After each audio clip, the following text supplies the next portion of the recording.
All right, so I made a video about the show The Bachelor, which I couldn't believe was still on. It's been on for so many years and such a horrible concept. Let's bring together 25 women and one dude, and he's going to find a wife. Just eliminate them, make them compete, make them think they're winning something, eliminate them one by one by not giving them a rose.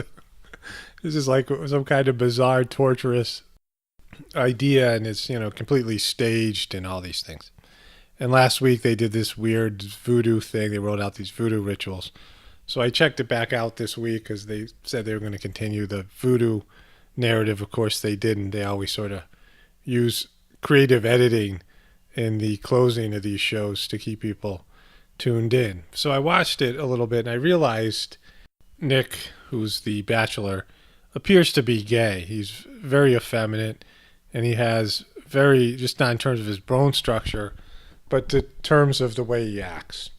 And I've talked about this before. I haven't had a TV in about 8 or 9 years, but I've been covering this on the internet. And now that this generation of men look more girly in terms of their bone structure and act more effeminate, and the women seem to be more and more masculine looking and act more masculine. And I was wondering, because I've talked about this, they're messing with the hormones and the environment. And then, of course, socially, they are doing these types of things. They are pushing this agenda. And yet, how are they able to somehow boost the testosterone level in women while simultaneously boosting the estrogen level in men? Because if you were going to saturate the environment with one chemical or the other, one hormone or the other, or whatever chemicals that produce this effect, then you would have a more masculine species, with higher levels of testosterone, or a more effeminized species with higher levels of estrogen. But they seem to have made this sex specific, where they are making women more manly and men more womanly, and it seems counterintuitive.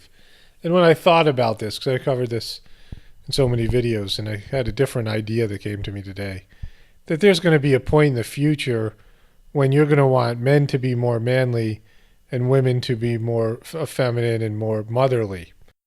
I mean, there's a natural reason for these roles.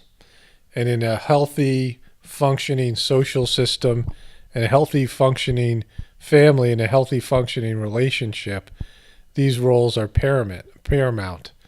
There's times that you need men to step up and be more manly, and there's certainly times where you need a mother's touch, a womanly love, these sorts of things. And those things are disappearing. And certainly after the civilization starts to collapse, these roles are going to be essential, and people are going to be so unnatural at that point. It's going to be difficult for them to figure out what to do and how to behave and to step into these roles.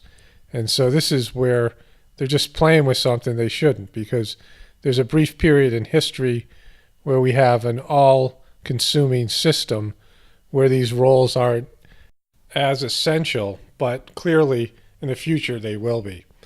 And so I think this is something for us all to be concerned about, because again, I've talked about this. They're doing this on a social level. They're doing this in terms of your education, indoctrination, and then in terms of the foods and the environmental culture and all of this.